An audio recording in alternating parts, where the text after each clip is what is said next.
Hello there. Today I am going to show the way to switch off or deactivate Windows Defender with a simple click. For this you need a tiny but powerful tool called Decontrol from Sortum. This the source you can see. Now simply download it and follow me.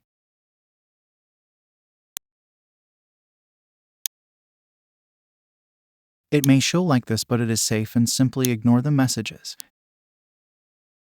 Open it and extract the file. The password is SORDUM.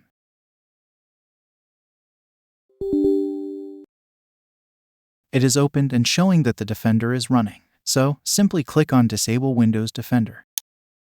Yes, the real-time protection is now switched off. Now you can also make it active by clicking Enable Windows Defender again. Again, pressing this will turn the Defender totally off and the red indication will show like this.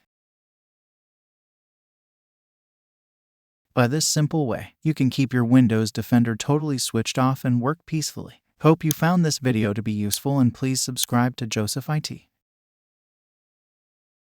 Goodbye.